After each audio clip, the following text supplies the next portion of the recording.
Good evening, everybody. We are back with another Phins forecast show. Tonight, we're going to be going over the Dolphins' 2025 opponents. If you didn't tune in last night, Taylor and I did kind of a special one-off show. We're probably going to try and make it somewhat regular. But Taylor and I did a show last night on some Dolphins news that happened this week. We're going to talk about that a little bit and move on to the Dolphins' opponents. See what that means for the Dolphins win total. Can they make a playoff run? Not making any, rock solid predictions just yet, but it is time to look ahead to the 2025 season a little bit. So we're going to get into that right after this.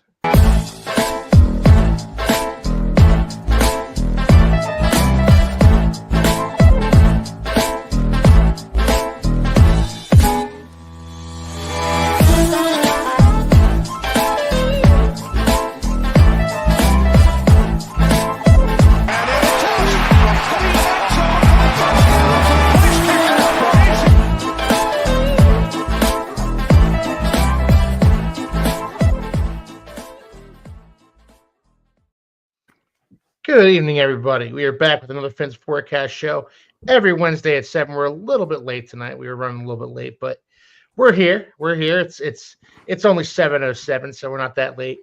How are we doing tonight, guys? Taylor, how you doing tonight? I just saw you yesterday. Yeah, man, I'm doing fantastic. I cannot wait to get into today's show. I do got to say, I love that intro. Might have to update my part in it. I'll just say that. Because I do have a new mic set up, but that's true. Yeah, man, I'm doing fantastic. Spoiler alert, fellas! I'm working on that already. Don't worry. Oh, okay, all right. I do also have a show announcement here. Okay, bring it, Taylor.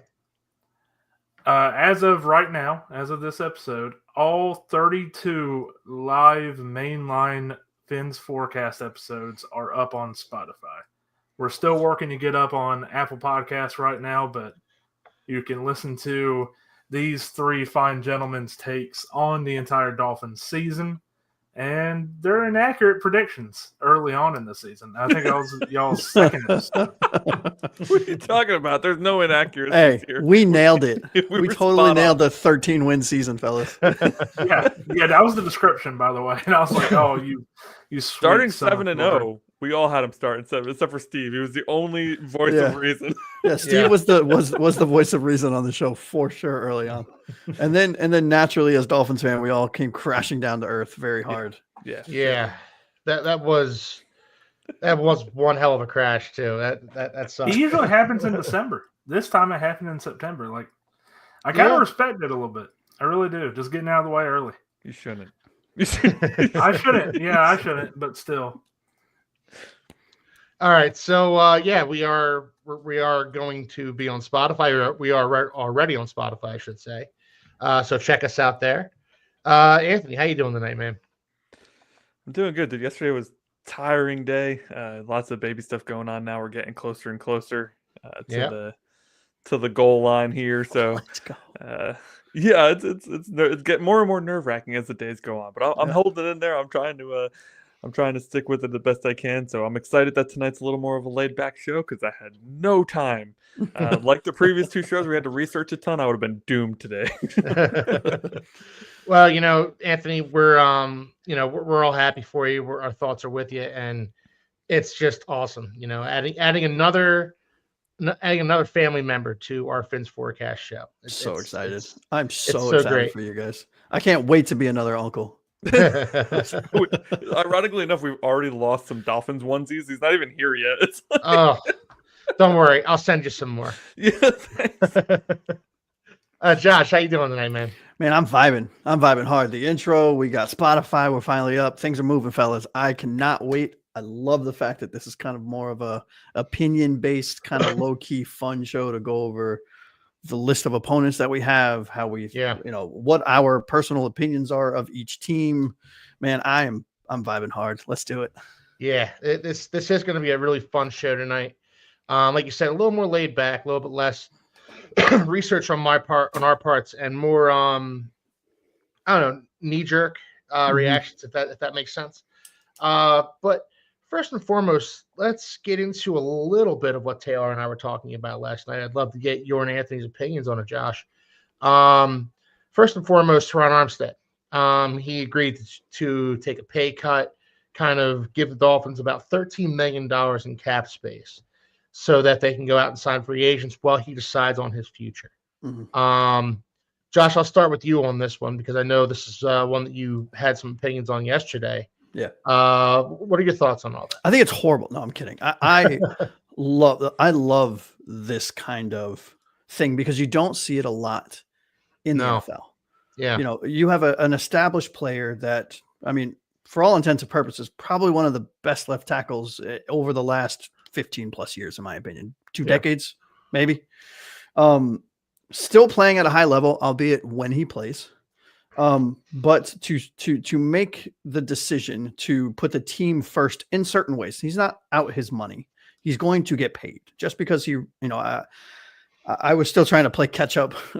I couldn't make the show yesterday, but I was still trying to gather all of the information. And my understanding now is that yes, we get some cap savings, but we're essentially, unless he fully retires, we're still on the hook for what his contract was. It just gets kicked down the road and split over the next handful of years. Yeah. If he retires, then the lump sum gets owed to him, but it's off our books completely. So, the fact that he was willing to take a team friendly, if you will, approach to this while he's making his decision really speaks to the person that he is, which for all intents and purposes and everything else that we've seen from him off the field, this speaks to exactly who he is. Right. Yeah.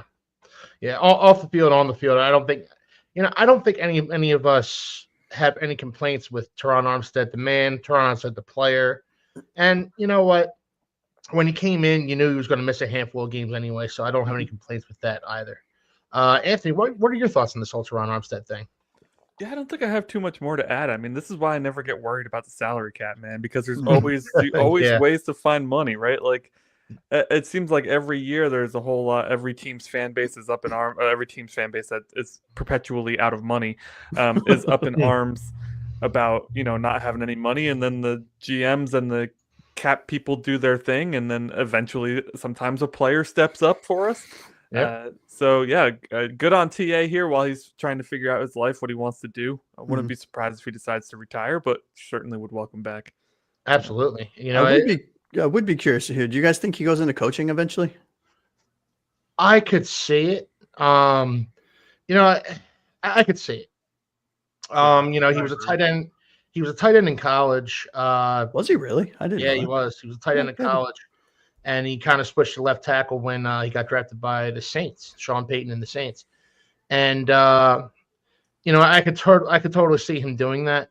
Anthony, to your point, Chris Greer said it. Chris Greer said it best. The fans are more concerned about the salary cap than we are. Boy, we know how that comment went last time. Hey, there's always money in the banana stand. Yes, sir. Development fans out there. I will say this There's though. always money. I will say this about the salary cap though, and I think you guys touched on it on last night's kind of pop-up show or instant reaction show, if you will, is that, and I know we talked about it in the group chat. I just don't know if we said it live, but where we were from a total cap spend last offseason when we brought in really good players is exactly where we're at today with this move from TA. And that's before anything else happens, before, we have, Jeff Wilson off the books, before we make June 1st cuts, if we trade players, if we lose players, if we don't resign players. So for all of the warning shots that all of these fans have sent across the bow of the ship, I mean, we're in great shape, right? I mean, we are in really good shape to make some significant upgrades at key positions because just so happens, at least in my opinion, looking at the free agent classes, and I know we did a bunch of shows on it. So if you haven't watched them, go watch them. There's some good players available at positions that we need. So it's going to be real fun. It's going to be real fun. Yeah, it is. And you're right. We're in a good spot. We're not in New England Patriots good spot, but we are in a good spot this offseason to make a couple of signings, maybe not splash signings, but signings to help improve our roster. We'll talk about those Patriots. Oh yeah, we will get to them. We certainly will. Now, moving on to the next topic that Taylor and I spoke on last night was Tyreek Hill. Now, Tyreek Hill had surgery on his wrist. Turns out it wasn't a broken wrist. There was some ligament damage in there, and he was dealing with that all day, All day. all season. He was dealing with that all season. I kind of posited this to Taylor, and I don't know how receptive he was to it, but I think this actually takes his trade value down a little bit because it looks like he's going to be missing most of the off-season programs. They said he'll be ready right before training camp. That's not a good look if you're trying to trade for a guy like Tyreek Hill and try and integrate him into your offense and get him, get him familiar with his new quarterback and all of that. But I'd love to hear your thoughts on it. So, Anthony, I'll start with you on this one. Yeah, I think from a trade perspective, that does hurt a little bit. You make a good point there. Unless it's to somebody like the Chiefs, who he already has familiarity with. True. But if it's with a new quarterback, I can see how that hurts. I think if he stays with us, I don't really care that he's going to miss off-season programs. I mean, he's been with Tua for 3 years now. They're just fine together. But it is interesting the effect that it would have on a potential trade. If they're even looking to trade him, I have no idea. But, these guys have mentioned, he's gone next year anyway, so it would be worthwhile to at least explore it. Right. I bring up the trade because it's something that we've brought up on this show a couple of times. I don't know how possible it's going to be at this point, but Josh, what are your thoughts on this? Yeah, and from what I gather from what you said, I guess, Taylor, I'm on your side, right? I don't think it affects it at all, right? I think if this was a Achilles or an ACL tweak or a repair on his calf or his hammy or something, I think that limits his explosiveness, right? But I think a hand ligament, I mean, I've had them repaired, right? They suck, but once you're done, you're done. Mm-hmm. And I think a team trading for Tyreek Hill, where we all have issues with Hill based on his off the field antics and some of his late season crap that he pulled. Pardon my French for those family friendly on here. I'm trying to do better.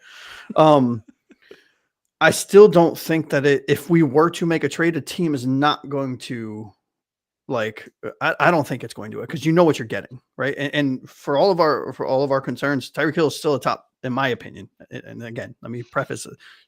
Just my opinion. I think he's still a top 5-7 wide receiver in this league. Right. And it's not even close. I mean, we're talking, he's a year removed. Well, 2 years removed from back-to-back 1,700 plus yard seasons. I mean, okay. So he okay. I think a team that I don't think we'll get much for him in a trade, even if he is fully healthy. So I don't think a hand ligament really affects what our return would be. Our biggest return on a Tyreek Hill trade is cap relief. You know what I mean? Yeah. And if we can get to Anthony's point, sorry, Keith, I don't. Okay. If we can get a second or a third and a late round pick swap or a player, fine, cool. That's all icing on the cake. But getting $53 million next season in cap relief that's a win, fellas. Yeah, absolutely. Now, another thing that Taylor and I talked about last night was the firing of Wes Welker and what Tyreek's role was potentially in that. Well, that's a hot take, fellas, on the tail end. But yes, let's chat about it. Yeah. So, I don't know. I think, well, Taylor, give us your take on that, because I thought you hit the nail right on the head yesterday. Well, just to boil it all down, I guess my take was that while maybe it might turn out that Tyreek Hill did have something to do with it, who knows at this point, you can kind of understand the firing of Wes Welker, even though personally I'm a big fan of Wes Welker, the player and the coach. But you look at the depth at this position, it hasn't been good since he's been here, other than Tyreek and Waddle. And maybe you look at Malik Washington, that's okay, that's a great hit. Then you look at the Grant DeBose, the Odell Beckham Jr., which, Keith, you pushed back a bit there. That's a fair point. But Cedric Wilson Jr., Braxton Berrios, so on and so forth. And, yeah, you can kind of just understand why we would want to make a change there. Yeah, and that's kind of where I thought you were spot on, Taylor, is because, you look at the depth on the Dolphins, you look at the guys behind Tyreek Hill and Jalen Waddle on the depth chart. You've got your River Craycrafts, you've got your Dwayne Eskridge's, your Grant Duboses, and none of these guys have really developed into much of anything. And that's probably where Wes Welker's biggest failing was. But Anthony, I'd love to hear your thoughts on that. Yeah, I think I agree with Taylor. I mean, it's largely his failings were behind the two superstars we have, not the superstars themselves. Although this was a really big down season for them, I can't, with all due conscience, be like, yeah, it was Wes Welker's fault that it was a bad season for them. Right? I mean, maybe there's something to it. Maybe the lack of discipline from the wide receiver core, which we heard rumblings about this season, is part of the issue there.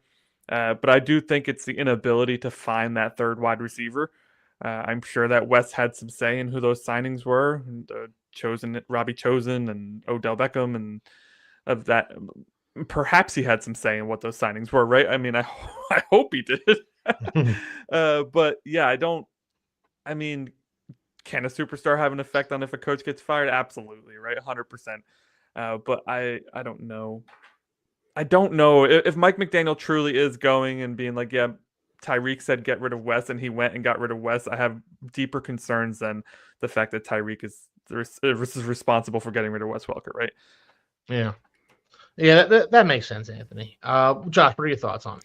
Yeah, I guess I'm a little more lenient on everything because I don't think a second year, third year wide receiver coach in his career. I don't know how many years he was coaching the wide receiver. I don't know how much say he has in who we signed. I mean, I think that falls on head coach and general manager, right? And he just kind of cooks with the groceries that he's given, for lack of a better term. That being said, I think the development of those players that he was given was questionable, right? Yeah. I mean, granted, the players he was given were questionable too. So, it's the chicken or the egg, right? I think he was, if I'm being completely honest, my first gut reaction to this was he was the scapegoat, one of them, right? They needed to change something. So let's spin the wheel up and land it on Welker. See you later. Wish you luck. You'll find another job somewhere.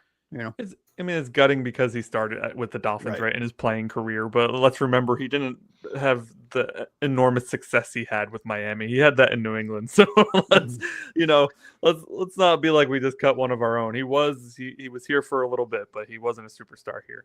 Yeah, you're right about that, Anthony. And that still pains me to this day that he had most of a successful. Typical Dolphins move. Let's get rid of someone and then they blow up somewhere else. No way, monogamy. All right, so moving on to the last thing that Taylor and I talked about. We're kind of speed running through the things that Taylor and I talked about yesterday, but the last thing Taylor and I talked about was essentially Javon Holland, and Mike McDaniel's words regarding Javon Holland were he's earned the right to see what he's worth on the open markets. He's earned the right to test free agency. And, personally, I don't know that you hear many coaches / GMs say something like that and expect that player to come back. So I guess we're time to prepare for life without Javon Holland. What are your thoughts on that, Josh? Yeah, honestly, I think you hit the nail on the head. I don't think you're so used to head coaches, especially during like national media availability at something like the Combine, which is where this was said. Mm-hmm. They don't say things like this unless there's some smoke behind the scenes, right? Or some fire where there's smoke, whatever the phrase is. I think it's been very clear that Javon Holland is going to test free agency. I think our Mike McDaniel is very correct. I think he has earned the right to test free agency. I think he's also earned the right to not come back. See you later. Bye. I don't want him back, if I'm being honest. Right. I mean, again, like we said on the defensive shows that we did a couple shows ago, unless it's on a deal that makes sense. Right. If it's on a deal that makes sense, that's not making him one of the highest 5 to 7 paid safeties in the league. Okay. I can see it because he's done more good than bad. Mm-hmm. Right. He had one off season, albeit the worst season to have an off season is the one you're trying to get paid in. And that opens up a bunch of red flags, but he's also had 3 other very, very good seasons. Right. So, I will be interested to see what happens. And, I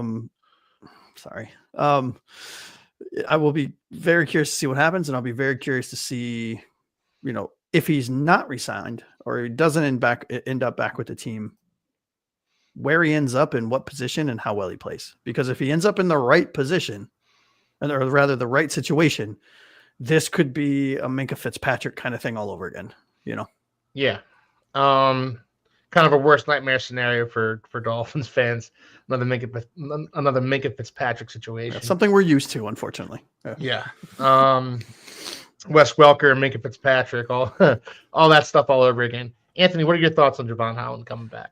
Yeah, I'm not too fussed about it, to be honest. I'm really looking forward to us trying to build from the trenches outwards now.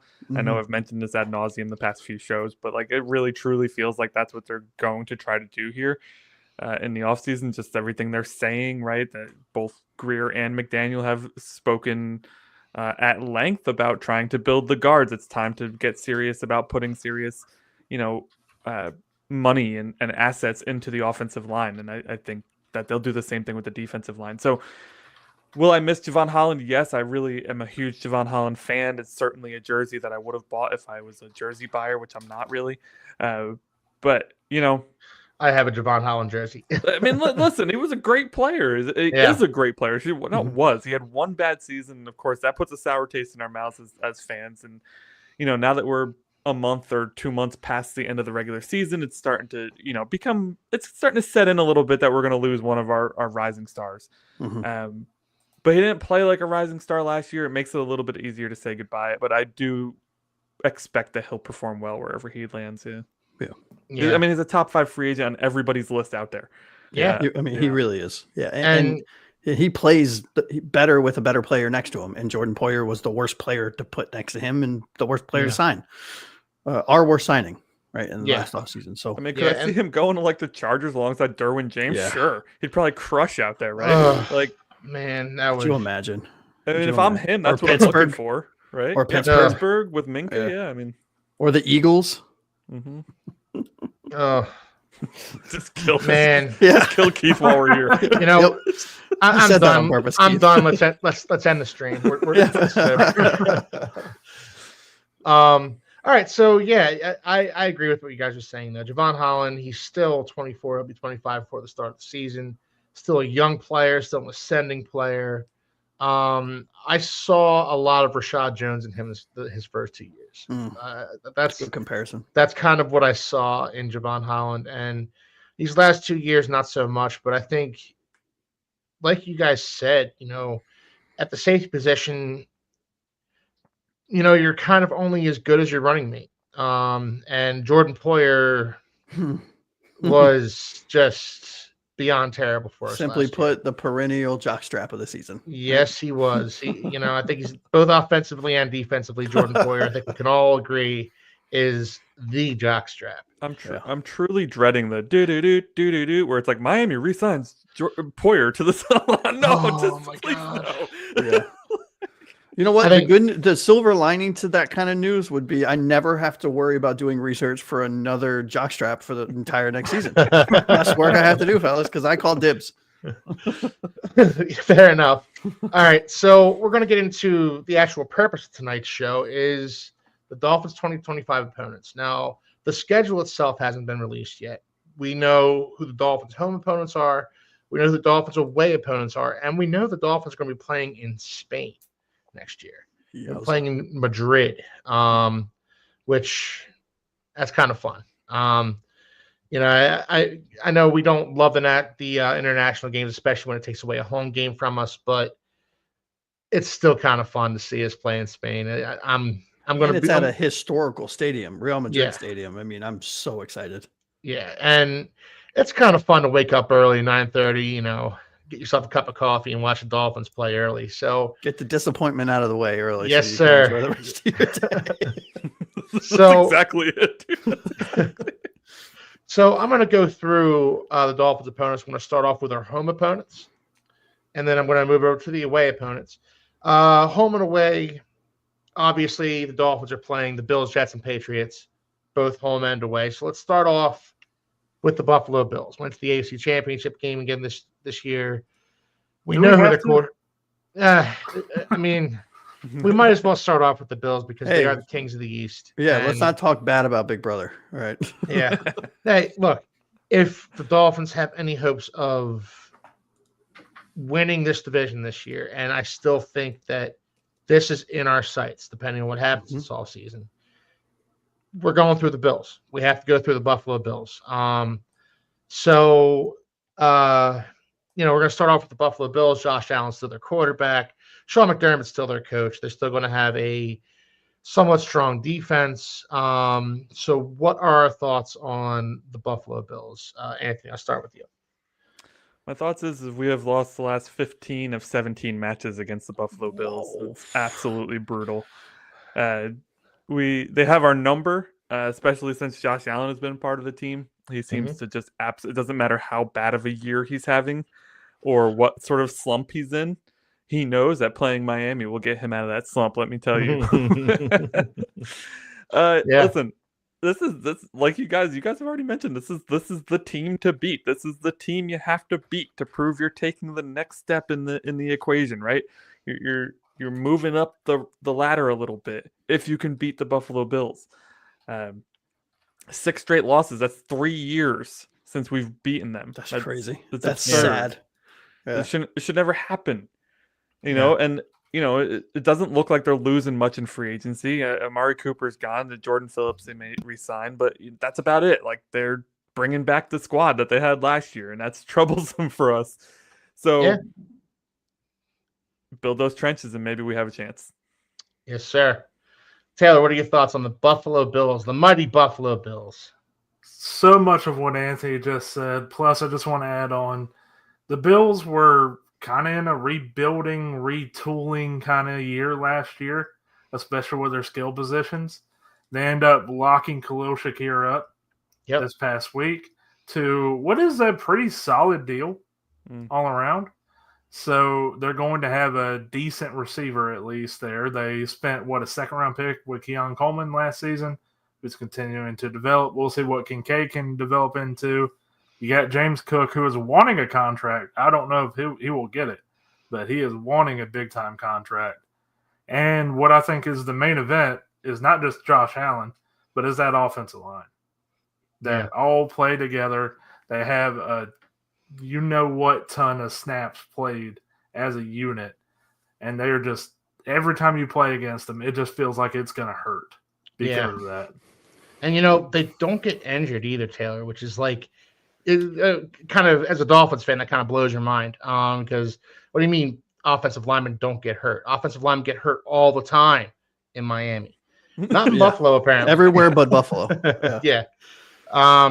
Josh, what are your thoughts on the Buffalo Bills? Yeah, before I read kind of or paraphrase what I wrote, I think it is pretty crazy that they were like 3rd in the league in dead cap last year, and they still managed to like sign a bunch of players. Just goes to show you that those that are panicking about the Miami Dolphins' dead cap space, take a breath, chill out. Like it's fine. I think the Bills, right? I mean, they're perennial AFC East contenders every year. I mean, since Josh Allen, since his 3rd year, right? Yeah. I mean, I don't think it's even close. For the most part, outside of the last handful of years, we tend to have at least played them real close, right? Real well. I mean, it was maybe a blowout here or there, but it was always a really close, no matter how bad they were, how good we were, it didn't matter. I think we need to figure out a way to slow, and I know it's easier said than done, to slow Josh Allen's legs down, right? Because I think that's where their offense really initiates from, is him improvising, breaking the pocket, and then extending plays long enough for a wide receiver, and they have really good ones, to break away from a defensive end or to get switched over to a linebacker, for example, which creates 7, 10, 12, 13, 14-yard pass plays at a chunk. Yeah. And I think if we can figure that part out, which I know is a lot easier said than done because that's what he's known for. I mean, crap, wasn't he their lead rusher for the last 2 years or something, or close to it, something like that? Probably behind Cook, but yeah, definitely. Yeah, definitely I mean, close. Top 2, yeah. I mean, at least in touchdowns, he led the team in rushing touchdowns. So, I mean, it's a lot easier said than done. But I think that's where this, call it a rivalry. I don't really think it's a rivalry right now, unfortunately, from a Dolphins perspective. But I think that's where it starts. Well, they'll always be rivals to me. Yeah. What are you guys' thoughts? Sorry, Keith. What are you guys' thoughts on Sean McDermott? Every offseason that they lose to the Chiefs, we see him on the hot seat. I think at a certain point, Anthony, you have to question whether or not this guy can get you over the hump. And I think Bills fans, Bills ownership, I think they're asking themselves that very question right now. Now, it's hard to fire a guy after he takes you to the AFC Championship game. But who did that? I think the Broncos did that, right? John Fox or something like that. Yeah. He won 11 games and they fired Chargers him. did it too, Yeah. right? Yeah. With Schottenheimer. Yeah, with Schottenheimer. Yeah, Good, the Chargers, good yeah. pull there, Taylor. Yeah. But yeah, I think that's fair to. I think it's fair to question, Anthony. I really do. What do you guys think?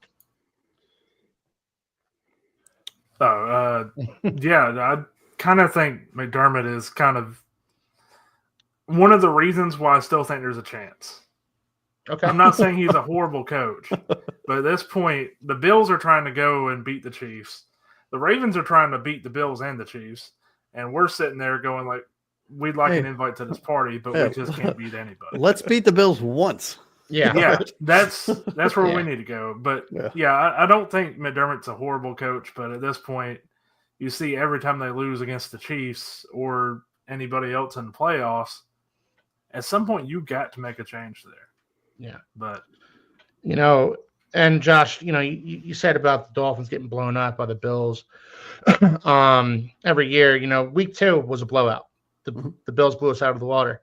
But when they played the Bills later on in the season, we are a stupid penalty from Jordan Poyer away from potentially winning that game, from potentially stealing that game from the Buffalo Bills. And it's games like that give me hope for the Bills. For the Bills? Poyer was put on this team hope for beating the Bills, I should say. He was put on this team just to commit that penalty in that moment and lose us that game. Just in case we kept it. We kept it close. Yep. He completed his mission right there. Yeah. All right, let's move on. But I will say this. I think this McDermott is a prime example of a quarterback making a coach, not a coach making a quarterback. Fair enough. All right, we're going to move on to the New York Football Jets. The New York Football Jets, currently without a quarterback. Aaron Rodgers is gone. They told him, here's the door. Go ahead and walk through it. They told Robert Saleh, here's the door. Go ahead and walk through it. Jeff Ulbrich, same thing. Hired Aaron Glenn to be their head coach. I have mixed feelings on Aaron Glenn as a coach. I'm not I know he played for the Jets, so it's kind of a nice homecoming for him. But didn't really think much of him as a coach in Detroit, if I'm being honest about it. But the Jets, obviously, in our division, we're going to get a home game against them, maybe an away game, definitely an away game against them. What are our thoughts on the New York Jets? Josh, start with you. I mean, look, I'm sorry to all you Jets fans that have come trying to troll, but the Jets are the Jets, man. They're a dumpster fire. They're always going to be a dumpster fire. I mean, great, you signed Aaron Glenn. Good for you, right? I'm not overly impressed like you, Keith. I mean, he did some great things on a really good team, on a Super Bowl caliber team. He did amazing things. I mean, I think it's pretty. I mean, a blind squirrel could find a nut on that team and succeed, right? It's a whole different story when you're coming to something like the Jets, where you need to build everything and you have upper management, if you will. I mean, if that's how you look at a franchise, that's just in disarray, right? You have a coaching staff that I believe is in disarray. I'm not a fan of any of their coaches, right? I think the ones that they hired, the ones that they kept, none of them are good, in my opinion. And I think, it's the Jets being the Jets, right? They do have some good pieces, right? I mean, I think we're fans and of the Dolphins, and we hate the Jets just naturally, but Sauce Gardner, Bryce Hall, Garrett Wilson, I mean, they have some studs, right? But the problem is that the Jets always find a way to put their left shoe on their right foot. And I don't see that changing. There is nothing historical at least not historical. Sorry, that's a little dramatic. Over the last 5 to 7 years that will indicate that they're going to figure this out, right? And that's just my opinion. I could be wrong. I'm sure I'll get blown up on social media for it, but I'm not. Honestly, I count these as 2 wins. I mean, I don't say they're gonna be super easy. I don't think they're gonna be crazy blowouts. Yeah, but I think they're 2 wins. We can count that for 2 wins. But let's remember, Dolphins went 1-1 against the Jets last year. Well, that's because Aaron Rodgers decided to start playing like he was 28 again. They don't have that anymore, right? I mean, who are they going to who is their quarterback? They don't have one. Who are they going to sign? We'll see. Who are they going to draft? Nobody in the draft scares me at all, right? Yeah. So, Anthony, what are your thoughts on the Jets? Yeah, I think, I like Aaron Glenn. I don't know how he's going to do in the Jets because I think Josh hit the nail on the head with the ownership perspective there. They just they had the biggest drop in the recent NFLPA polls in terms of ownership confidence from the players. They dropped from I think it was a C- all the way to an F, and they were the only F in the entire National Football League. I didn't know that. Yeah. So it's crazy. I think they have a ton of young pieces. If any team could turn it around in 1 year like the Commanders did last year and the Texans the year before, it's the New York Jets. But will they have the competence and leadership in order to do so? And can they find a quarterback in order to do so? I'm not so sure about those two things. Talk to me 3 years from now. I'll probably be a little more scared of them if they're able to build this thing up. But right now, they don't have a quarterback. Not much for me to be scared of. Yes, we lost to them week 18 last year in a game that we needed to win, but that's more on us than it is on them. Yeah, agreed. I think it all comes down to who their quarterback is next year, I think. And it's anybody's guess who that's going to be. Taylor, what are your thoughts on the Jets? I'm going to keep this brief. I'm somewhere in between what Josh was saying and where Anthony was saying because the Jets somehow do find a way. I'm not even saying this to crap on them. It's just the way that the history has went for the last bit for the Jets. They have found a way to screw it up. Yeah. I don't really understand it. I'm very surprised that it's happened this often. I mean, it's pretty impressive. Yeah. It really is. They're impressively bad. Impressively bad is a great way to put it. Almost as impressive. I mean, we're almost as impressively bad as them. Like, we're fighting for it, but we just have regular season success. Yeah, that's the only difference. Exactly. But yeah, they have some good pieces. But where I think I agree with Anthony a little more is I am a fan of Aaron Glenn. What he did for the Detroit Lions this past season is absolutely extraordinary to me, especially considering the injuries on that team. Oh man, like that does have me somewhat worried. But that said, I was kind of a fan of Robert Saleh when he was coming in, and I'm not sitting here. Same. I'm not defending Saleh completely as a head coach for the Jets, but I think we have seen evidence after he got fired that he wasn't the entire problem. I don't think he was most of the problem at all. I don't think. No, I agree. No, I agree. Yeah, so we'll see how Aaron Glenn does with them. They're a tough team to get a read on at the very least until they get themselves a quarterback. So we're going to move on to a team that does have a quarterback, does have their future quarterback all set up and ready to go. We're talking about the New England Patriots. Now we all know New England Patriots fans. They went on that massive run, that massive dynasty, and they've kind of fallen on hard times.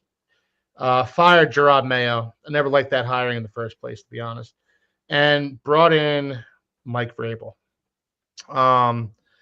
Hey, look, I like Vrabel in Tennessee. I like Vrabel as a coach. They have Drake May as a quarterback. Not a lot of talent elsewhere. They're going to need to build up their offensive line, build up their skill position a little bit. But everything. Yeah. But Taylor, I'll start with you on this one. What are your thoughts on the Patriots as a 2025 opponent for the Miami Dolphins? I'm glad you started with me here because two big things. First off, I think this team encapsulates why this topic idea is so fun. It's like a snapshot right before free agency. Mm-hmm. Us all going through what these teams look like, how much they scare us if they do. And as it stands right now, I'm not fearful of the New England Patriots.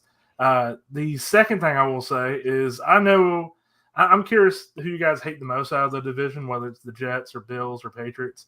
For me, it's not even close. It's the Bills. I wish the absolute worst for this franchise for the next 2 decades.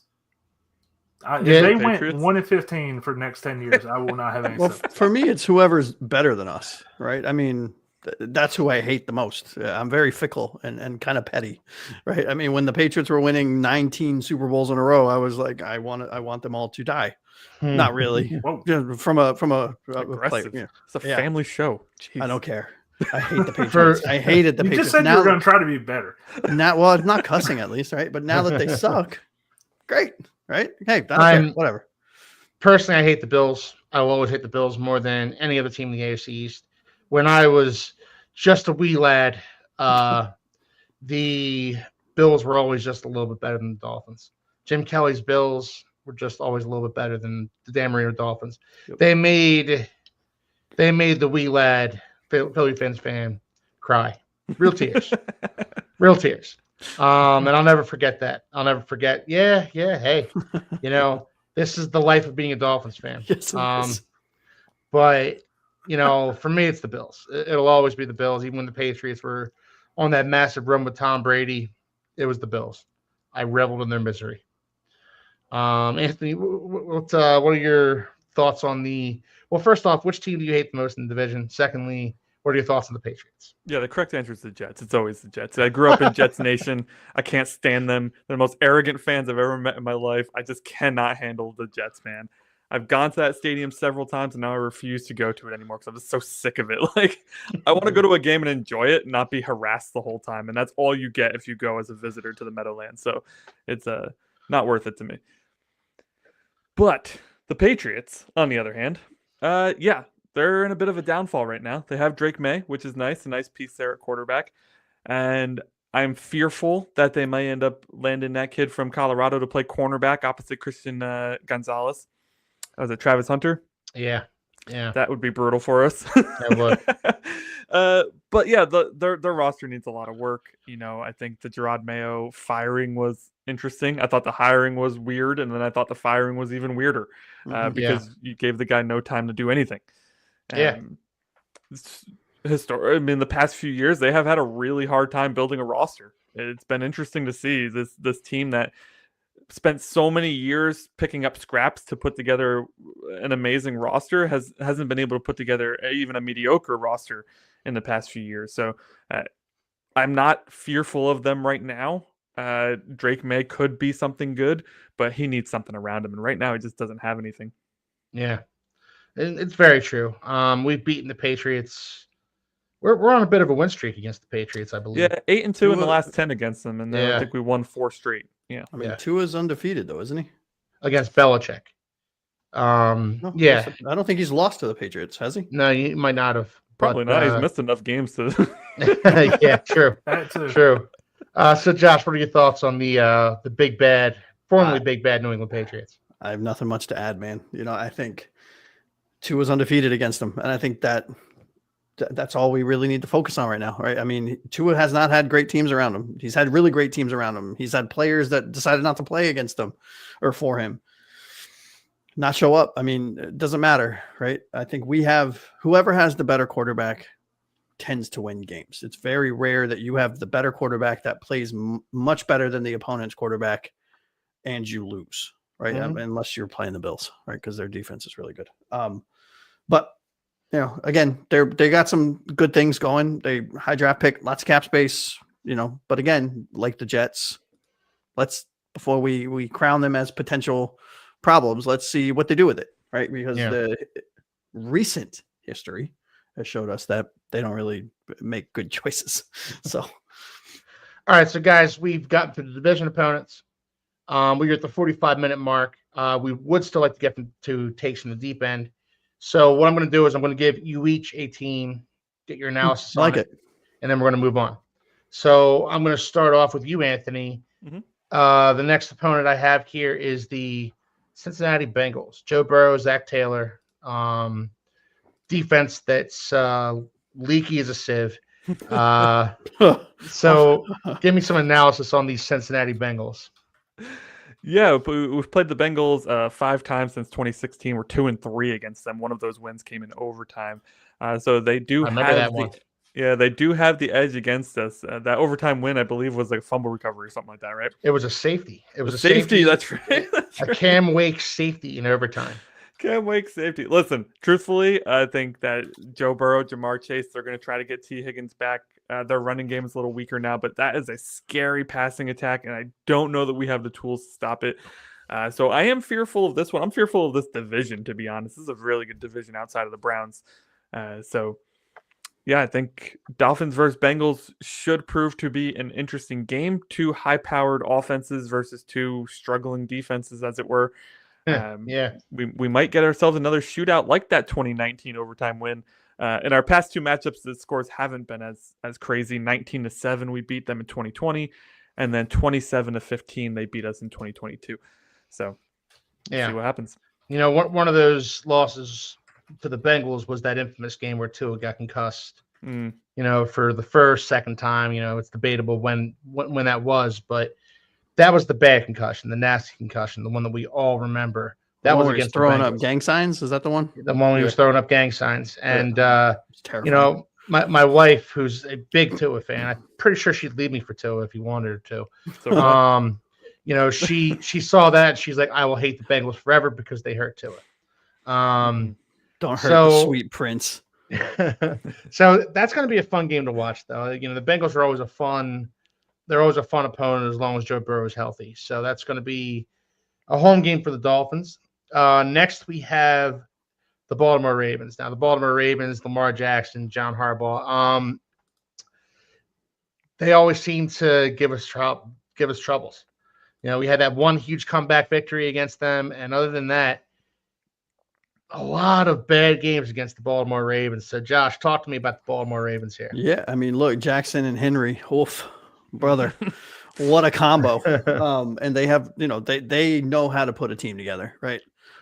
For all of the opponents that Miami has faced, I really like the Baltimore Ravens quietly. I don't say it out loud much, but now it's all over the internet, so I'm screwed. Done for. You know, last time we played, last 5 games, 2 wins, 3 losses. We played them in 2023. We lost to 19-56. We played them in 2022 where we had the 9 touchdowns in the fourth quarter to win 42-38. 2021, we won 22-10, and then 2019 and 2017. Well, 2017 we lost 0-40. Yeah. And that was that game. That was that game where who was it? Kiko Alonso laid out Joe Flacco, and you know that was just an ugly game. That game, I'll have nightmares about that game till the day I die. Yeah, that was bad. That was bringing up Kiko over here. Kiko, baby. You know, I might be in the minority here, but I really liked him. I really liked Kiko. A fun name. Yeah. You know, they run really well. That's what they do. You know, Lamar Jackson can't pass for a ton of yards because everyone is worried about putting 19 players and their grandmothers in the box to try to stop him and Derrick Henry. So, you know, it's going to be interesting, fellas. We need to make some moves, especially at the safety position to even have a chance at this game.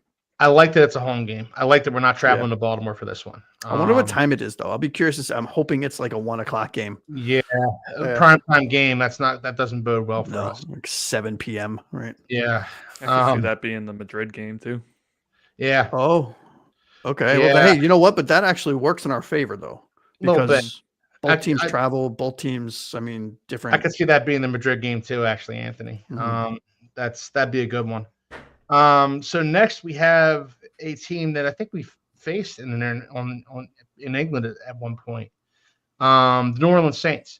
So they just got a new coach in Kellen Moore. I believe Derek Carr is still their quarterback for the time being. And a team that's, you know, we talk about salary cap hell. They are the dictionary.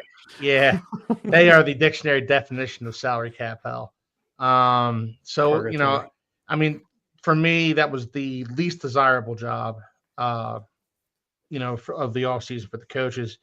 But Kellen Moore took it. Kellen Moore's their coach. He's fresh off a Super Bowl victory with the Philadelphia Eagles.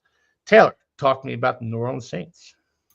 Well, I'll bite the bullet here. I will jump on the hand grenade and talk about the Saints. You kind of just put it all out there. Like, I don't really know where to start with this team. Yeah. Like, this is, you talk about a snapshot of like pre-free agency. This team is going to be so vastly different. Mm-hmm. But also, I'm not sure they're going to be much better because of their cap situation. Derek Carr, he may or may not be the quarterback. You know, Alvin Kamara will be the running back. Do you think he'll be back? They locked him up. Well, they locked him up last year. Oh, they did. You're right. Carr did get a vote of confidence at the combine too, by the way, from the coaching staff. So it looks like Derek Carr might be sticking around. You do have Chris Olave. He does have some injury issues himself. He's had some issues with concussions. Their offensive line, they got Talise Fuaga, who I was a massive fan of coming out in the draft. Other than that, though, I think they got Eric McCoy, I think, at center. Trevor Penning hasn't really worked out all that well. Mm-mm. And then on defense, you have a bunch of aging vets, including the Honey Badger, Tyrann Mathieu, who is still a fantastic player. But I don't know, like at this point, that's a game that somehow seems like it would give the Dolphins trouble. Mhm. But I can't for the life of me be like, oh man, I'm so worried to play the Saints. I'm sorry. Every time we say this, it feels like a shot to the fan base. It is not. It's just the way the roster looks right now. Yeah. I mean, we just took aim and pulled the trigger, so I don't know what you're talking about. I'm kidding. Well, Taylor, I do feel bad about giving you the Saints because that's not a very desirable team to talk about. I will give you right now a desirable team to talk about in the Washington Commanders, who I was made hoping to get them. Damn it. who made you know what? It's only fair, man. I That's gave fair. it the Saints. That's fair. That's fair. So I'm going to give you the Washington Commanders here, Taylor. They went to the NFC Championship game against the Philadelphia Eagles, put up a bit of a fight, but Jaden Daniels looking pretty good. Coaching staff, I like Dan Quinn a lot. Talk to me about this Washington Commanders game. It will be in Miami, so that's a good thing, I suppose. This year's Houston Texans. Okay. Just off the rip. You had All right. the like rookie that. quarterback with a new coach coming in. They both light the world on fire. They absolutely exceed expectations, and they're going to do nothing but get better. You do look at the Texans situation. They somehow seem like they get better and worse this past season. A lot of that is due to injuries, but we're here to talk about the Commanders, not Texans. They do probably have to get better on the offensive line, help out Jay Daniels there. At running back, I think you can probably improve. Yeah. I'm a fan of Brian Robinson Jr. and Eckler, but Eckler is getting a little up there in age. And then other than that, I think you just continue to bolster that defense. They have a nasty defensive line with Deron Payne, Jonathan Allen, Johnny Newton, who they drafted, I think, in the second round last season, who I was also a big fan of. I was surprised he went to the second round, but apparently he had some bad medicals. So it's a absolutely championship contending team that I am frightened to play next season. Fair enough. Luckily, I just have to watch them play. So. What's crazy though is about the defensive line. Like they kind of purged it last season. They got rid of Montez Sweat, got rid of Chase Young, and then they come back and somehow they're better than they were they're better without those two guys than they were with those guys. It was crazy, and I think it's the Dan Quinn effect right there. Yeah, the previous regime was trying to save face, getting some draft capital and stuff, trading away those guys, and then they hand Dan Quinn and company like an absolute empty defensive line. All right, so we have two more home opponents left. Who wants the Bucks? Which one of you two wants the Bucks? Anthony, Josh? I mean, I'll take it. I'll give Anthony the fun one. All right. So, Josh, talk to me about Baker Mayfield, Todd Bowles, and the Tampa Bay Buccaneers traveling about 20 minutes away to face the Dolphins? Yeah, 14 minutes depending on traffic. Yeah. Honestly, you know what? We faced them, I think, once in the last 5 years, and we lost 17-45. Yeah. I think it was in Tampa, if I'm not mistaken. Don't quote me on that, but I could be wrong. Yeah, you're right. Look, I think not the Saints. Sorry. I think the Bucks, wow, are actually a really solid team all around. I mean, I think they have championship pedigree. I think Baker has had a rejuvenation to his career. I think he fits that offense. I think Todd Bowles is one of my favorite coaches in the league. That's he's not an stellar coach, right? But I think he's solid at everything. He knows how to build a staff. I think he's built a really good staff there, and he's put the players around Baker that Baker needs to be successful. I think, they need to do a little bit of work on the offensive line, which might bode well for us, depending on some of the moves we make at this offseason and maybe Chop Robinson kind of continuing to evolve. But I think for the NFC South, I think they are perennial division leaders, in my opinion, at least for the foreseeable future. Which means that when we play them, yes, it's at home, right? But they travel really well when they, no matter where they go. So I would imagine that stays the same when they have to drive 14 minutes and maybe stop at Publix. It always But- annoys me. It always annoys me to see the Dolphins have a home game against a team like the Yeah, Bucks or I the know. Jaguars. The 'Cause Jags. it's Yeah. like this is a neutral site game. You Like might as let well. that be one of our away games, right? Yeah. But yeah, no, I don't think it's an easy win. I don't think it's an easy game at all, right? And currently, I don't feel confident, right? If we were to face them with our current roster, I know we're missing like 38 players, but Yeah. with the team that we had last year, I don't think we win, right? So Yeah. it'll be interesting.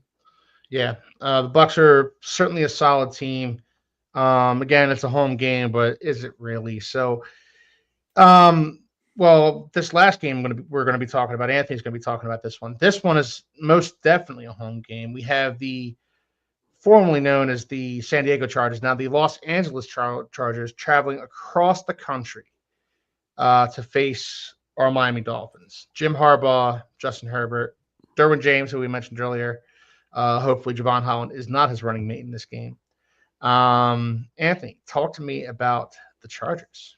Yeah, man, our unofficial rival from the AFC West. I don't know if Yeah. the players know that, but the fans certainly feel it. Oh, you sure do. Tua versus Herbert will forever Yeah. be in existence Mhm. until they retire.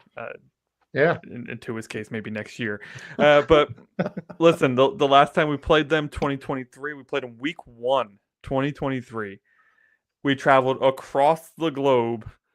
Well, that's a little dramatic, but across the country to LA to face the Chargers. And this was again Tua versus Herbert. Herbert's going to crush him. Tua comes out, throws 466 yards and 3 touchdowns in this game. You would have thought that would have put the argument to rest, but sadly it did not. Nope. We won that one 36-34. Surprisingly close given the game that Tua had. That one, I gotta be honest. Absolutely crazy. This team terrifies me because their coach terrifies me. I think Jim Harbaugh is one of the best coaches in the league. And So good. it's crazy. Everywhere he's gone, he has won. Start with San Francisco 49ers, and he goes to, was he at Stanford first before Michigan? He was Stanford. Was he at Stanford? He went to Stanford, then he went to the Niners, then he went to Michigan. Okay, Stanford, then the Niners, then Michigan. Now the he Chargers. He coached Andrew Luck. Andrew Luck, right? Yeah. So everywhere he goes, he turns in a winning program, and next year is year 2. Justin Herbert is a good quarterback, right?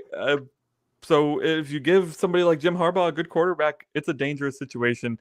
Lad McConkey had an amazing rookie season last year. One of my favorite rookies. I wanted him so bad.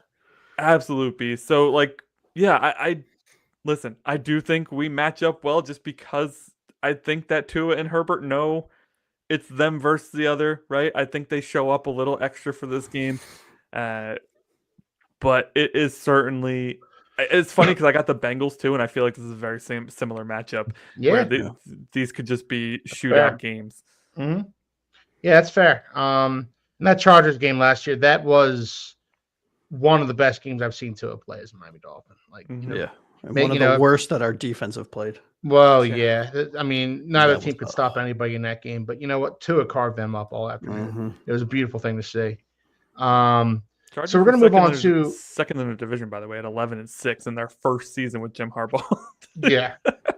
They're only going to go up from here. But I will counter that in saying they are getting old in a lot of places. They're losing some key pieces. They have some decisions to make on the offensive line and at linebacker. And so, I mean, they might not be the Chargers that we saw last year. Now, I still agree with Anthony. I think they're super competitive, and Hallbar's, I can't even say, I can never say his name. Jimmy Boy is a hell of a good coach. I mean, just a solid all around coach, knows how to build for his players, knows how to fit schemes to fit his play. I mean, so it's not a pushover, but they do have some work to do. They're losing about as many guys as we are, but I actually think that's a benefit to them because that means Harbaugh gets to plug his guys in there. Yep. Yeah. And that prospect just kind of terrifies me a little bit, Anthony. All right, so we're going to move on to our away opponents. We've already covered the Bills, Jets, and Patriots. Dolphins will be traveling there. First game we're going to go through. I'm sorry to who I gave this to. Eeny, meeny, miny, mo. You can give me a bad one. I had 2 good ones. All right, Anthony, I'm going to give you the Browns. That's the best one. Is it? Is terrible? Anthony, that's why it's the good. Browns. The Dolphins played them last year. not a fun football game to watch at all. I'm hoping this one's going to be a little bit more fun to watch. Hopefully, Tua will play and play well. And but we are traveling to Cleveland. Hopefully not in December. Anthony, talk to me about the Cleveland Browns. Kind of crazy that we're playing them in back-to-back years. I guess every so often it just cycles that way. I think 2010, 2011 was the last time we played them back-to-back. Like you said, last year's game was not fun. I mean, our offense stunk. Their whole team stunk. We came out of it with a W, but nobody felt good about it. It was one of the. I remember coming on here afterwards and being like, "That was such a painful game to watch." It was Tyler Huntley versus was it Dorian Thompson-Robinson at that point? Yes, it was. Oh my goodness! DTR. Just what the NFL was hoping for it in week 16 or whatever it was. Absolute. I don't know what's going to happen with this team. This team is really pushing the Jets for the most tragic team in the league. Like, no matter what they do, they can't seem to get out of their own way. Like, they had great success the year before this last year in 2023, right? Playoff team in 2023, and then 2024, they're a top five. Are they a top 5 pick again? I think. Like, just absolute disaster. They might lose Myles Garrett. He says he doesn't want to be there. They say they're not trading him under any circumstances, which to me means if the Titans offer the first overall pick, maybe they'll give him up. But that's all that they're willing to listen to, which then the ball is back in Myles Garrett's court, and we got to see what he, decides. Their quarterback situation is something that everybody except for apparently the Browns saw coming 4 years ago when they signed Deshaun Watson to that mega deal that literally nobody else was offering to him. Absolutely crazy. And then the awkward press conference, which I'll never forget. Like, the owner has his daughters up there giving support behind a guy who was just accused of molesting women. What the hell is going on? Like, oh man, sometimes the NFL makes you really kind of wonder, like, all the stuff they put in place to kind of help out these different situations like that, and then they let that happen at a press conference. It's crazy. But Anthony, they wanted an adult in the room. That's the reason they got rid of Baker. Remember? I mean, listen, the bottom line is if you don't have a quarterback, you don't have a team. And Deshaun Watson is terrible. Jameis Winston probably doesn't re-sign. And Dorian Thompson-Robinson is just a pipe dream. So I think this will be it'll be a blowout for us if Tua plays. If Tua doesn't play, we probably still win. By the way, we're 4-1 in our last 5 against them. Okay. Yeah, that Browns game last year, I remember coming on after that game and just like you said, Anthony, that was just not fun at all. It wasn't a hard a fun show game to do. It wasn't a fun game. Yeah, do you remember the show? Oh, yeah. What are you talking about? We were just like, yeah, it was not a fun game to talk about. It was not a fun game to. Not to fully extend this, but also the other thing too is Nick Chubb most likely. Well, I won't say most likely. It looks like he's going to hit free agency. Mm-hmm. Who knows where that goes? I know he's coming off of that knee injury last season. I don't want to say he even looked really bad last year. He just didn't look like Nick Chubb. Yeah. So historically, running backs with that injury never recover, and it's a shame because I love Nick Chubb, but I just don't think. Yeah, same here. Yeah. I'm honestly hoping he does, come back to form on another team or whatever. But like Anthony said, I don't know if that's in the cards for him. I'm going to move on to the Pittsburgh Steelers here. The Pittsburgh Steelers, led by, who knows, probably not Russell Wilson. Potentially Matthew Stafford. I know he's on the trade block. Potentially Sam Darnold. I don't know. We don't know who their quarterback's going to be, but we know who their coach is going to be because he's been the same coach that's been in Pittsburgh for the past 2 decades, it feels like now. And I don't think he's ever had a losing season, right? He has not. So no matter what, we're going to get a dogfight from the Pittsburgh Steelers. I believe the last time we played them, we eked out a victory against them. They didn't look nearly as good that year, but we did eke out a victory. I'm going to ask Josh about this one. Josh, talk to me about the Steelers, huh? Yeah. Yeah, you know what? They're an iconic franchise, right? I mean, I think that's pretty easy. We have played. I don't have the last 5-year stats. They're the only team I forgot to do because I figured I wouldn't get them. But hey, I'll that's get my them for luck. you while you talk. Yep. Thank you. They have some good pieces, right? They also have some bad pieces, which are masked by their head coach and their coaching staff. I will be very curious to see who they get at quarterback.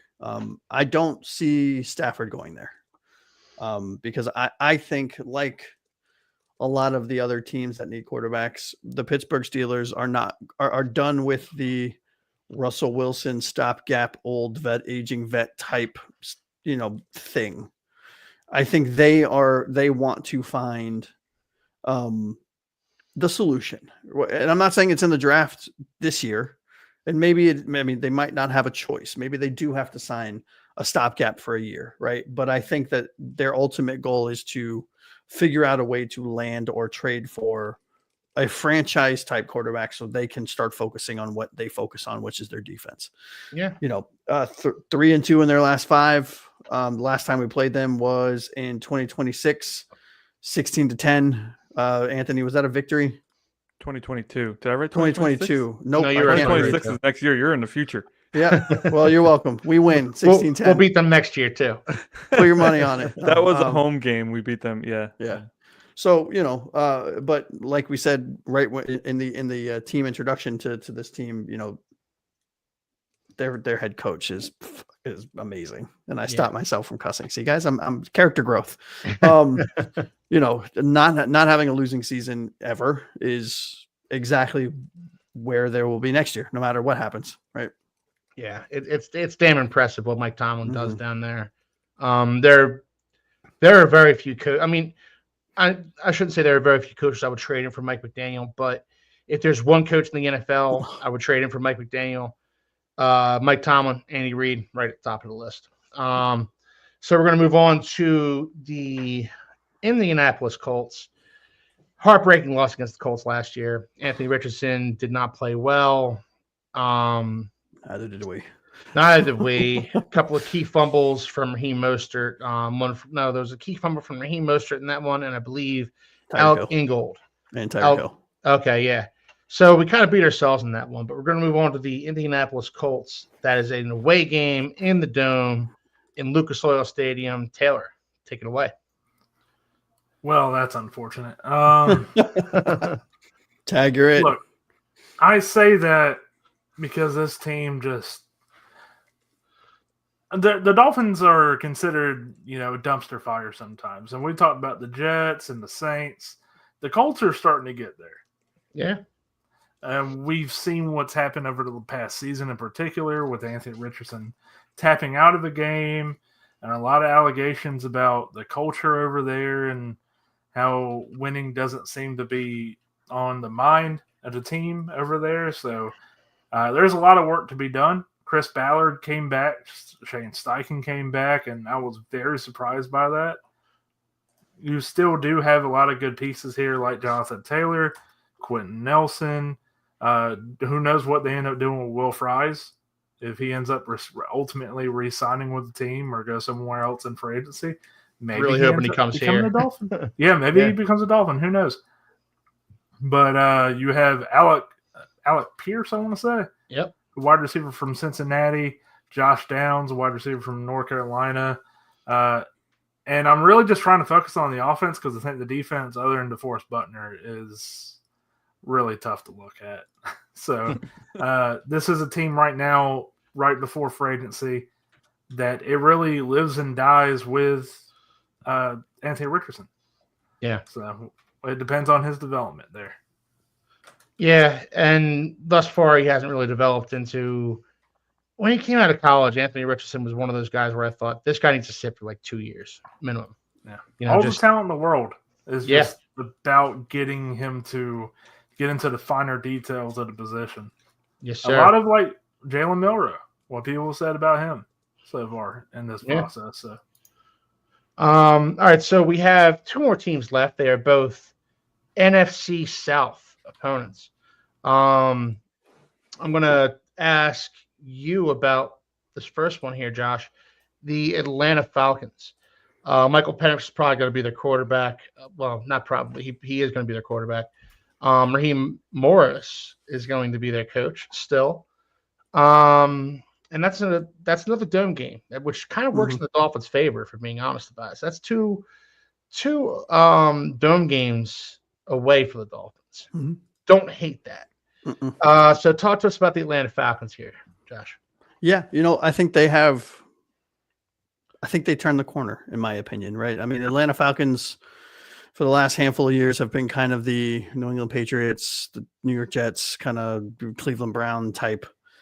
I really like what they have across their team at key positions. They have Bijan at running back. They have Jesse Bates at safety, cornerback. I know he plays kind of everywhere. Chris Lindstrom at center, Penix at quarterback, who I was a big fan of. I drafted him in my in one of my dynasty leagues. AJ Terrell, who I think is a top cornerback in this league, and Kyle Pitts, who I know up and down, kind of left and right, but big body, fast, can catch, can sort of not really block, never mind, but but really good pieces at really key positions, right? And how this offense runs, they have the pieces at certain places, so they're now able to kind of turn around and look at where they need to build, because they have all of these they have really good players locked up for the foreseeable future, so they can allocate resources to continuing to build the offensive line for Penix, who I think is going to be their starter next year, and which will open up Bijan and the running back room to have a better season than they have in the last 2 years. They can put some money into the linebackers and into the defensive line and into the secondary if they choose to. So they don't have a lot of holes on this team. They're not great at anything, but they're good at a lot of things. Yeah. You forgot Drake London. I was surprised about that, Josh. Drake London's he's a nice number one wide receiver, in my opinion. Yeah, I knew you can't mention Kyle Pitts and forget Drake London. I did. I did. That's fair. I failed you guys. I will say we've only played them once in the last 5 years at the Rock, and we won. Oh, yeah, we won narrowly. It was like 30-28 or something like that. Fair enough. That's going to be an interesting game. It's one I don't really have a feel for, and I won't have a feel for it until probably the week before. Well, I will say this. I actually do, and I think this is a victory for the simple fact that Penix, if he is the starter, it will be his first season starting. Now, he is good, and he does have legs, and he has a decent arm, but I think how I envision this team building in the offseason, we're going to set up perfectly to defend the run with hopefully another linebacker and some better cornerbacks and a whole new safety room. And you know what? The laundry list of things we need to do. So I think we set up pretty well, especially because it is in the dome. Right. Yeah. All right. So our last away opponent, last but not least, but they have been kind of one of the least teams over the past few years. We have the Carolina Panthers. Now, Bryce Young, kind of a rough start to his career. He got benched last year. And when he came back, he started to show why he was number one overall pick in the draft. He really picked it up for them, it was kind of cool to see, because I'm kind of cheering for Bryce Young a little bit. And I love the way he handled his benching, first and foremost. When he was benched, they said, "What do you think about your benching?" He said, "Well, I didn't play well enough to keep the starting job, so they should have benched me." Whereas other quarterbacks would have been a little more defiant about their benching. So Anthony, I'm going to ask you about the Carolina Panthers here. This is going to be a game in Carolina, obviously. Warm weather, hopefully warmish weather. So tell me about it, Anthony. Yeah, let's start off by saying, they re-signed Andy Dalton already. So it's one big backup quarterback off the market there. And a good job by them to get somebody solid behind, Bryce Young really quickly. But like you said, Bryce played well at the end of the year. I mean, he went 4-6 once he took over. He played the last 10 games of the season and goes 4-6. It's not bad on a team that, to be honest, many people didn't think we're going to win at all. Starting 0-4, 0-5 this season, actually. And then he capped the season off with his best performance as a pro. He threw 73% with 3 touchdowns against the Atlanta Falcons, and he had 2 rushing touchdowns in that game as well. So 5 total touchdowns to cap his season off. I can't think of a better confidence booster than that. I have to think that Carolina's going to come out doing a little bit better this year. Historically, Miami has only had 8 total matchups against the Carolina Panthers, if you can believe that. We're 6-2 against them all time. 2-2 in our last 4, though. So not much historically to go off of there. Listen, I think this one largely depends on when we play them. If we play them early in the season, I think that honestly gives us a little bit of a better chance, because I think later in the season, Bryce could really be picking up steam and figuring things out, and that's never good for you, right? So this is not a game like next year when we make our picks. It's not a game I'll be fearful of, but I do think it's a young team with good potential, and if their quarterback continues to improve on that final week of the regular season, he could really be something that they thought he was all along. First overall pick of the NFL draft. Yeah. So year 3 is a big year for the quarterback. So we'll see what Bryce does. Yeah, this isn't an automatic W in my eyes. Like you said, Anthony, like this is a game we're going to have to analyze and go over, and hopefully Bryce Young just isn't building on the way he finished last. I had no idea he had five touchdowns. 5 touchdowns, right? That's It's crazy. Yeah. I had no idea about that, but They won that's pretty cool. 44-38 in overtime. Wow. Yeah. Man, Jesus. So yeah, he could be a potential monster coming up. So yeah, we went through the Dolphins' opponents this season. No win-loss predictions or anything like that. It's far too early for that kind of thing.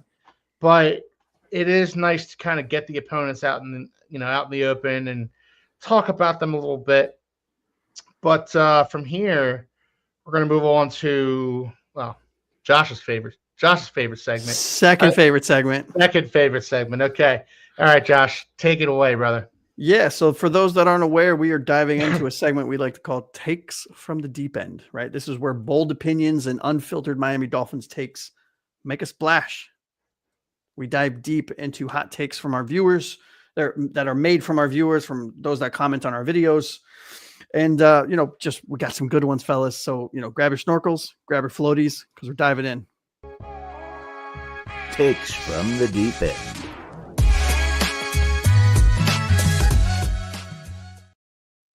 All right. Let's start. Who wants to go first? You know what? I normally pick. Who wants to go first? I'll go first. All right. Let's see. Here we go. Here's a good one. All right. Takes from the deep end. We paid Waddle like a top 10 wide receiver in this league, only for him to play like a top 40 wide receiver. Was this a mistake or was it not? I'm going to say it wasn't a mistake. For whatever reason, the entire Dolphins offense was just completely out of sync last year. And I think part of that can be blamed on offensive line play. Surprise, surprise, Keith's talking about the offense. He finds a way to talk about the offensive line.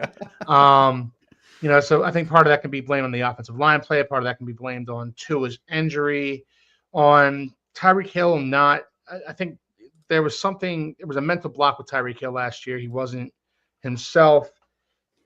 I think Waddle still is a top 10 wide receiver in the NFL.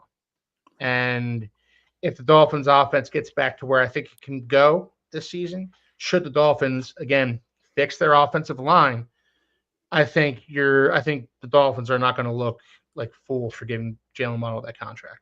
Yeah. What about you, Taylor? What are your thoughts? Yeah, I'm right there with Keith. I do think it's to go to the offensive line. And I think McDaniel talked about this at the Combine. Correct me if I'm wrong there. But and I might be completely off base. Just from what I briefly saw, it kind of seemed like, we got to get better at the offensive line so we can have more longer sustained drives and not have to worry about a quicker paced offense. Mm-hmm. So, I think that's what it really comes down to for Waddle and Tyreek Hill. I like it. What about you, Anthony? Yeah, I mean, it's a tough analysis for me here. This is his first season without 1,000 yards, but I remember multiple times this season us getting on the show afterwards and being like, Waddle, can you just catch the dang ball, right? For all the trouble we've given Tyreek for his mishaps this season on the field, I think Waddle had just as many. I mean, there's so many opportunities lost because he couldn't hold on to fairly simple route, fairly simple catches. out passes, things of that nature.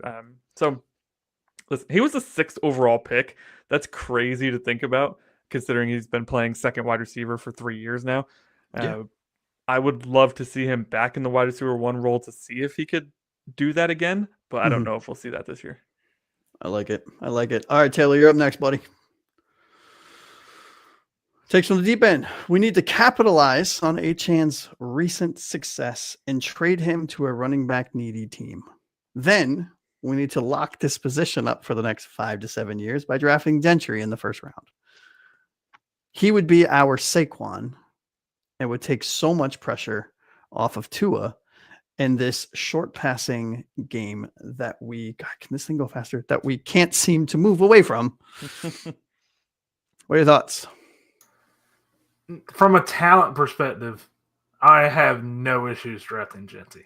Mm-hmm. Now, when it comes to the context of the Dolphins roster, that's a completely different situation. When it comes to the Achan thing, though, no, man, I'm good. I'd rather have Achan get the ball and be a 1,500 scrimmage yard back / wide receiver. Like, even if you get somebody like a Genty to be your bell cow back, you should be able to find ways to get Achan the ball. Yep. And for him to get nearly about 1,000 yards. That's how talented he is. By 1,000 yards, I mean both rushing and receiving. Of course, yeah. Yeah. What about you, Anthony? Yeah, I'm not. I mean, the trade value for running backs is awful. I just don't think this would work out for us in a net perspective. Now, maybe this year you find teams that are panicking and looking at last year with Derrick Henry and Saquon Barkley and Josh Jacobs, and they all of a sudden they decide to overpay for a running back. But the chances of that just seem so slim. Yeah. As amazing of a talent as Genty is, I just don't. At 13, our needs are so much greater. Yeah. Yeah. Plus, we got more years of him under a very cheap contract Of to course. be such a superstar on this offense. So, yeah, it's ridiculous. Yeah. What about you, Keith? No. Perfect. No. Point blank to the point. I love it, man. I love it. Awesome. All right. Anthony, you are up next, good sir. Let's see. Here it is. This is the one I wanted to give you. Are you ready? Takes from the deep end. A franchise tag is for cornerstone players, not one-season wonders. Well, in this case, 2 or 3 season wonders. Sorry, Holland. Good luck testing free agency. Is there anyone on the current roster that should be tagged? No. No, I don't think there's any cornerstones up for grabs. I mean, if you're, who would you even look at? Maybe JP. Maybe. We can't stay healthy, right? Like, you're going to pay him a top. I mean, he's the only one that I can think of. It's the average of the top 10 players at the position. That's a lot of money for a defensive end. So we're going to pay JP all that money to potentially get hurt again. Listen, I've said this last week's show. I think it was last week's show. I am a proponent of getting rid of the franchise tag. I think it's an absurd system put in place for teams to handcuff players. I can't believe the NFLPA even allowed it ever to become a thing. That's a bad job by the union there. And so to answer the question, no, I don't think anybody's franchisable. Certainly not Holland. I should have known that some fans were thinking about that. Of course. But no, I wouldn't franchise anybody. There's no, I mean, listen, you save that for somebody if like Tua is leaving or if Achan doesn't come to an agreement on something, right? Like, yeah, that's not for Aaron Burr. No, I'm kidding. I'm just all right. So yes or no's from Taylor and from Keith. Taylor, go first. Nah. Keith? Potentially chop in a couple of years. Right. We're talking about this offseason. Oh, this offseason? No, hell no. Yep. All right, cool. That's what I thought. Yeah, that was that one was pretty easy for me too. Let me interject here, Josh. I have one for the three of you. Hold on, before you go. Just for all of the viewers, if you've come in late and this is your first time, these are not our takes. These are not my opinions that I'm asking these fellas to give me their takes on. Just as a recap, these are all hot takes and opinions and comments that we've gotten from our fans, from our viewers, from those that comment on our social media posts and stuff like that. I accumulate them, and this allows us to have this really fun segment called Takes from the Deep. So, Keith, I will defer to you for this one, sir. All right. This was a take that I saw. Takes from the deep end. Dan Marino is not a top 10 quarterback all the time because he never won the big game, and it could be argued that he wilted in the biggest of games. Yeah. Sorry. So I'll start with you, Josh. What do you think? No, highly disagree on this take. That's one of the worst takes I've ever seen. Right. Okay. I mean, I'm sorry. Like, this is a Gen Z take all the way. Yeah, Right I here, mean, bro. you know what this take reminds? This comes from somebody that, in my opinion, that probably never watched him play. Now, Yeah. I was lucky enough to be able to see him play live. I mean, maybe that, maybe that ages me a little bit, but I think most of us, Taylor, I don't know if you were ever able to see him. I don't think so. Nah. But I mean, dude was incredible. Right. And for me, and this is something that I will die on till my dying days, right? I will fall on the sword. This is a team sport. Mm-hmm. You don't win the Super Bowl because you have a single good player. You win the Super Bowl because you have a good team. You have a good coaching staff. You have a good organization. That is what it takes to get to the Super Bowl, not a good quarterback, not just a good quarterback. So to say, well, Dan Marino didn't win the Super Bowl. Well, Dan Marino doesn't win the Super Bowl. He is one of 53 that wins the Super Bowl. That does not take away from the fact that Dan Marino crushed it for his entire career. Anthony, what are your thoughts? Yeah, I know I'm in the same age group as you guys, but I didn't start watching football till I was 14 and then, really getting into it. So that was Dan Marino's last year. So I didn't get to see him in his prime, but I certainly went back and watched those videos. And this dude was throwing for 5,000 yards before there were even rules that made it so that the quarterback couldn't get hit or the wide receivers couldn't get hit. I mean, they were tackling wide receivers at the 5-yard line and he still threw for 5,000 yards. Like, imagine Patrick Mahomes or Tom Brady trying to put up 5,000 yards back then. It just didn't happen. It wasn't in the game. The passing of that magnitude was not in the NFL yet. Dan Marino made it so, and he pretty much made it so that the game is the way it is today, the way the passing attack is today. 5,000 yards, I think it was 1980 something, absolutely ridiculous. The league wasn't run that way. Nobody threw the ball that much. I mean, he's a legend. No way he's overrated. Nope. All right, Taylor, what are your thoughts? Yeah, I never had a chance to see Marino play. I've only heard stories about him as a player and specifically his final game, which was really unfortunate, to put it mildly. But while you guys were talking about it, I was just thinking, like, I kept getting in my TikTok algorithm, like, highlights of, like, Mike Allstott and all these older players. And Dan Marino also came up in my algorithm there. And I got to tell you, I mean, he's probably top 5 all time. Like, the throws he is making, accuracy-wise, one of the best, if not the best, pure thrower of the ball. Now, granted, the Dolphins logo on the jacket here is a little bias here. There's a little bias, but... Yeah, maybe we all should have prefaced that, but yes. Right. Well, I'm going to tell you guys who gave me that take. I gave me that take. That's my take. Wow. That's my take. And that's just how I feel about it. Well, you're off the show, bud. You may as well You don't leave. think he's a top 10 quarterback in the history of the? Who do you have above him? Do you have your list? I had a list. If you don't have your list, then that is a topic for new segment of next show. Yes. Yes. We can certainly get into that, but guys like Tom Brady, guys like That's one. Tom Brady, Peyton Manning, Aaron Rodgers, Brett Favre. I will get you a list. Aaron Rodgers. No, absolutely Aaron Rodgers. No way. No way. Rodgers is one I can get over Favre. Guys, this should be a segment. And at the end of that segment, I'm probably going to be voted off the island here. You're already voted. Just write it down and leave the envelope. And I expected there to be pushback on this, but that's truly how I feel. We can revisit this in a later show. I don't know if I can stomach it.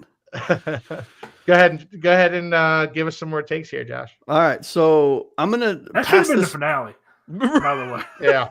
No, I refuse to end the show on that. Can't end the show on that. Blasphemy. No. All right, so I'm gonna give this take to Anthony. All right, we're gonna start fresh, Keith.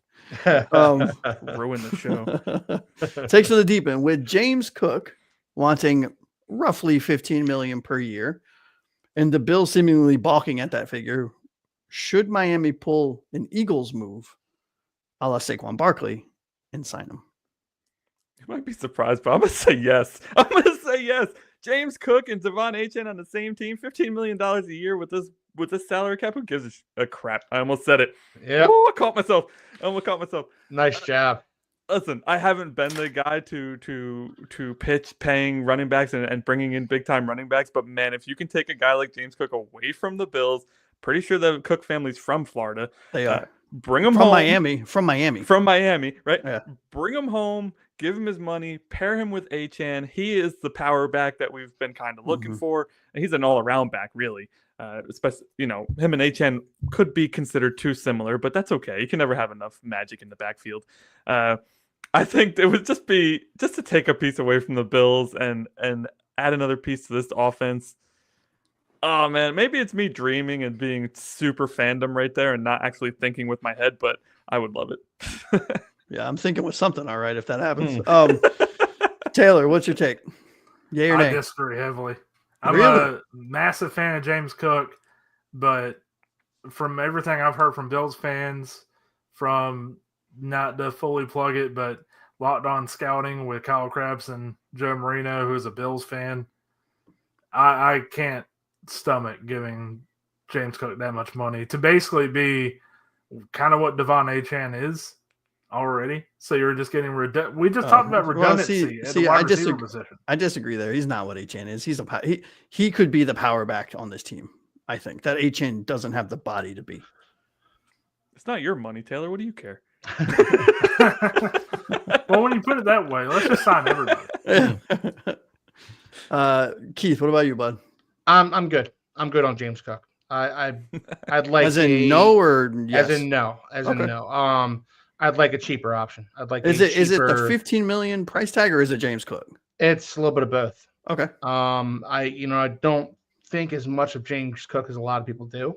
Yeah. I think he's a poor man's Dalvin Cook. He's a poor man's he's the little brother. Yeah.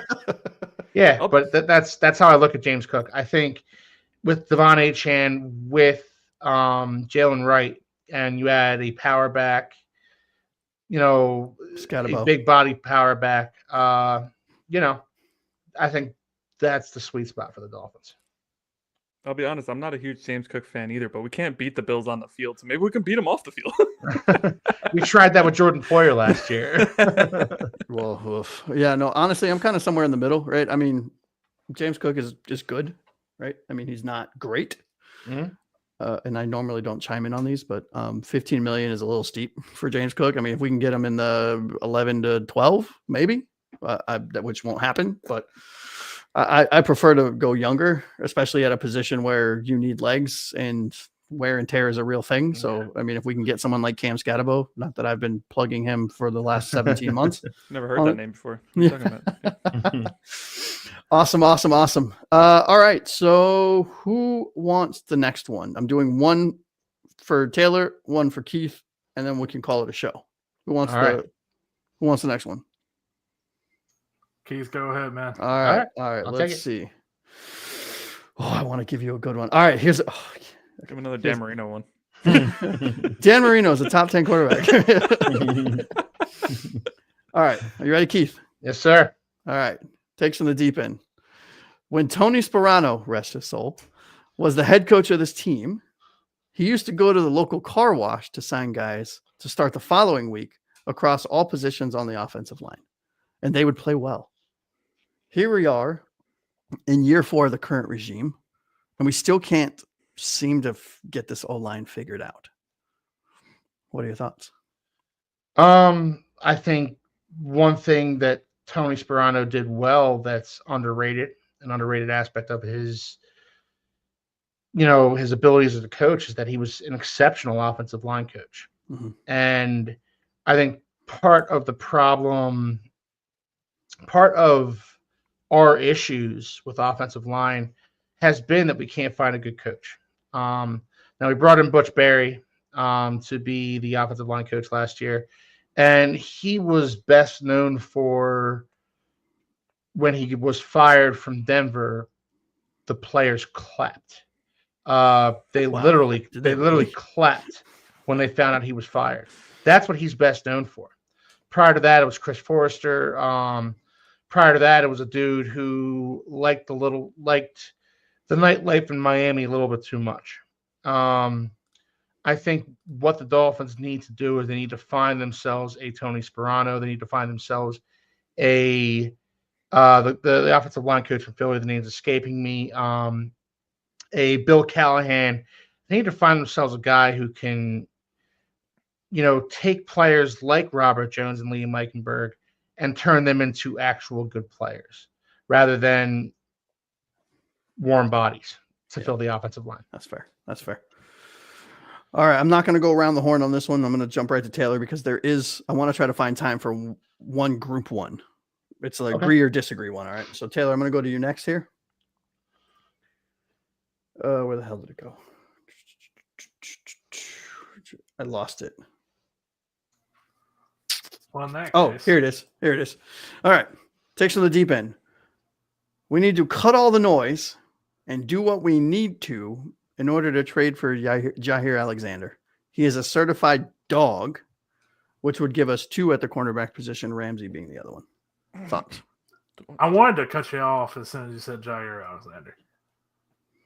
When you talk about noise, by the way, not trying to dog the player, but there's a lot of talk and a lot of controversy around Jair Alexander. The first thing that popped in my head was when he made himself a captain, and the coaches were like, wait, why is Jair out there? And it led to him getting suspended, I believe, the next week. So on the field, I think if memory serves me, he had a regression this past season. Either that or he was a little injured. He didn't have a fantastic season either way. But I'd stay away from that. I'd stay away from any massive contract, any massive trade that would trade away assets at the corner position. But don't shoot the messenger. This isn't my take. Mm-hmm. All right. Sure? Well, I agree with you, Taylor. All right. So this is for all the marbles. Okay. For the group, takes from the deep end. Tua has already proven that he can take this team to the playoffs, something that most quarterbacks in Dolphins history failed to do. You fair weather fans need to get off his coconuts and let the man play. Agree or disagree? I agree. Yep. But he needs to play. That's the key. Yep. But I agree. I'm probably the president of the Tua Tagovailoa fan club. I'm vice president. Yeah, I'm his biggest supporter. I'm his biggest apologist. There are maybe 5 quarterbacks I would take above him. Yeah, Marino's not one of them, apparently. I was about to say he's not the president of the Marino fan club. In today's NFL, there are maybe 5 quarterbacks I would take above him if all things are equal. If we're taking injuries out of it, if everybody's healthy and playing, there may be 5 quarterbacks to take above Tua. Yeah. Big fan of his. You put an offensive line in front of him, watch him cook. Watch him carve up defenses. That's how I feel about it. It gives me hope that our front office is finally talking about building the offensive line because God only knows what he could do with a good one. Sky's the limit. Yeah. What about you, Taylor? I feel like this take is lacking. Like the context of Tua is the important part because it's such an awkward situation. Like he is clearly talent-wise the second best quarterback we've had, or probably the best quarterback we've had since Marino. I'll say that. Since who? Sorry. Marino. Okay. Wait, who? Dan Marino. I couldn't hear you. Who was that? The little-known quarterback.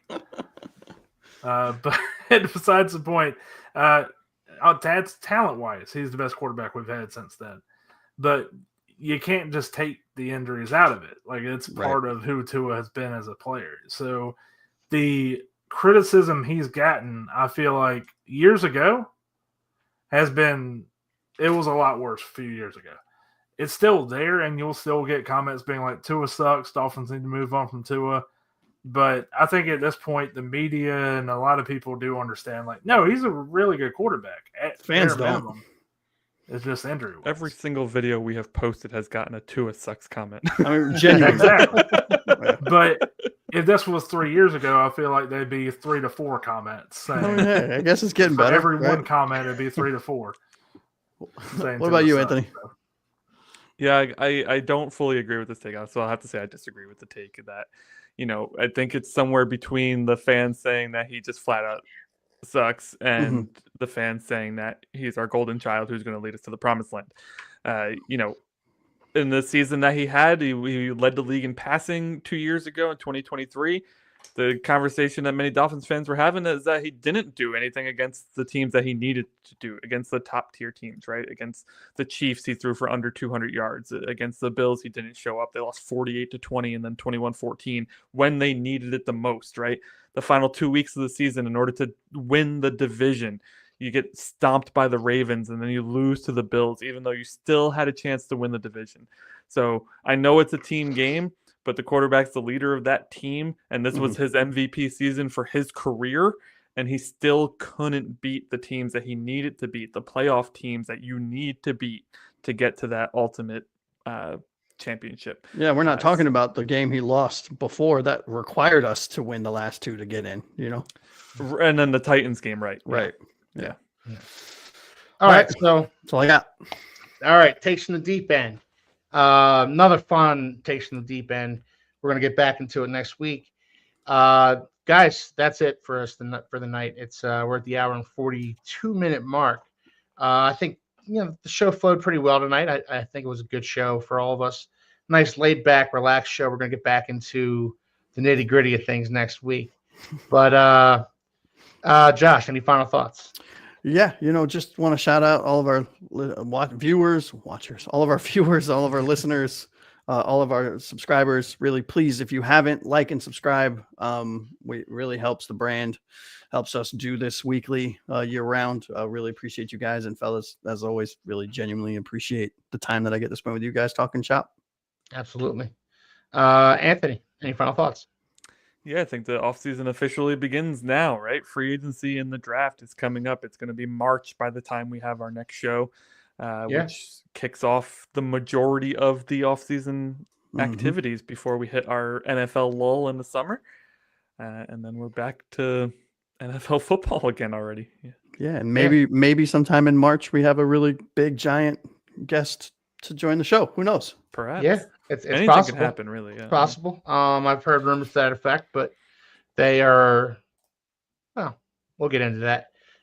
Taylor, final thoughts.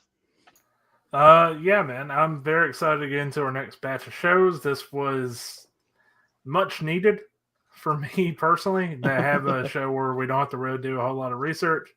I've already kind of done a bit of prelim on free agency. I got my depth chart, my horizontal big board for free agency, like I would do for the draft as well. So I'm set to go for free agency whenever we get into it. Looking forward to it, man. Looking forward to it. Well, look, we're gonna leave you guys for the night, but we will be back next Wednesday at 7:00, as always, with another Fin Forecast show. For myself, for Josh, Aqua Ace, for Taylor, for Anthony.